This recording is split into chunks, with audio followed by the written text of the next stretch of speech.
गुरुदेव, मेरा एक प्रश्न है आपके श्री चरणों में बारंबार नमोस्तु करते हुए। मैनिफेस्टेशन करके एक टर्म चल रही है गुरुदेव बाहर साइड, यानी जैसा हम विचार करते हैं वैसा यथार्थ में भी हम क्रिएट कर सकते हैं। तो जैन आगम में law of attraction, manifestation, visualisation, ये सब क्या आप भी इस्तेमाल करते हैं या पुराणों में इनका हमारे वर्णन है, आचार्यों ने बताया? तो एक बार जैन आगम के अनुसार हम ये समझना चाहेंगे कि कैसे हम अपनी लाइफ में इसको उपयोग करें जैन आगम की पद्धति अनुसार, कैसे सफलता को प्राप्त करें। बहुत अच्छा प्रश्न है बहन का, हम प्रश्न की अनुमोदना करते हैं। आज सुबह ही इस बात को लेकर के उद्बोधन दिया था, जब इस बात को कहा था कि इतिस चिंता मणिण दिव्य इति पिण्याखंडकम ध्यानेन चेदुभे लभ्य क्वाद्रियांताम विवेकिनः। हमारे यहाँ एक शब्द आता है परिणाम पच्चेण। आप जैसा सोचते हैं वैसा होता है। परिणाम पच्चय ये एक शब्द है। ठंडी के दिनों में अगर आपकी धारणा बार बार शिखर में बैठ करके उष्ण जेठ की है, तो आपकी शरीर से पसीना निकलना ठंडी में भी शुरू हो जाता है। इसको पृथ्वी धारणा, अग्नि धारणा, वायु धारणा इत्यादि के माध्यम से ज्ञानानोकार शुभचंद्र देव ने भी इस बात को रखा हुआ है। साथ ही साथ पूज्यपाद भगवंत इष्टोपदेश में भी ये बात कहते हैं कि आपको जो चीज़ चाहिए है आप उसका लगातार शुभ चिंतन करिए।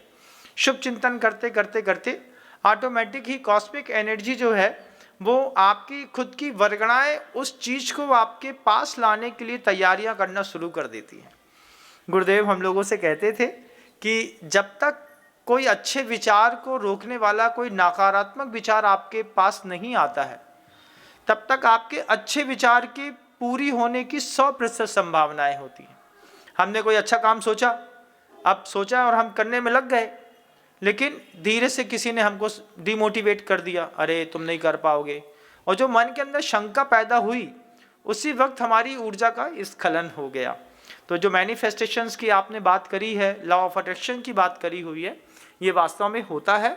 हमारे यहाँ ध्यान के माध्यम से कई बार मेरे खुद के प्रयोग हैं, मैंने भी किया है इस चीज़ को, कि जब कुछ भी मुझे कोई चीज़ की अपेक्षा इत्यादि रहती है और वो कोई बहुत चीज़ दूर रहती है, तो भी मैंने ध्यान के माध्यम से एक बार उसका स्वस्थ होकर के काय वांग मनः कर्म, इन तीनों की व्यवस्थाओं को एक रूपता करते हुए जब हमने योग के माध्यम से किसी वस्तु का विचार किया है, तो 2, 4, 6, 8 घंटे से लेकर के 24 घंटे के भीतर वो चीज़ हमको सामने कई बार उपलब्ध हुई है।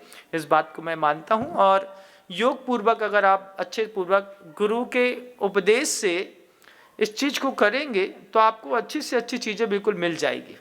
मैं अभी आपको रिसेंटली एक उदाहरण दिखाता हूँ। अभी मैंने एक दिन पहले कहा भी था, शायद कहीं और कहा था, कि 4, 5, 7 दिन पहले मुझे बहुत तेज शरीर में दाह हो रही थी। तो जब मुझे बहुत तेज शरीर में दाह हो रही थी तो सामायिक के समय मुझे बहुत ईचिंग हो रही थी शरीर में। तो सामायिक करते करते मैंने सोचा कि नागपुर के एक व्यक्ति हैं, वो संतरा लाते थे, और संतरा लाते में उनके संतरा की क्वालिटी रहती थी कि उससे जो है वो शरीर की दाह ठीक हो जाती थी। ऐसा सोचा थोड़ा सा और मैंने उस बात को छोड़ दिया। वो बात आई और चली गई, हो गई।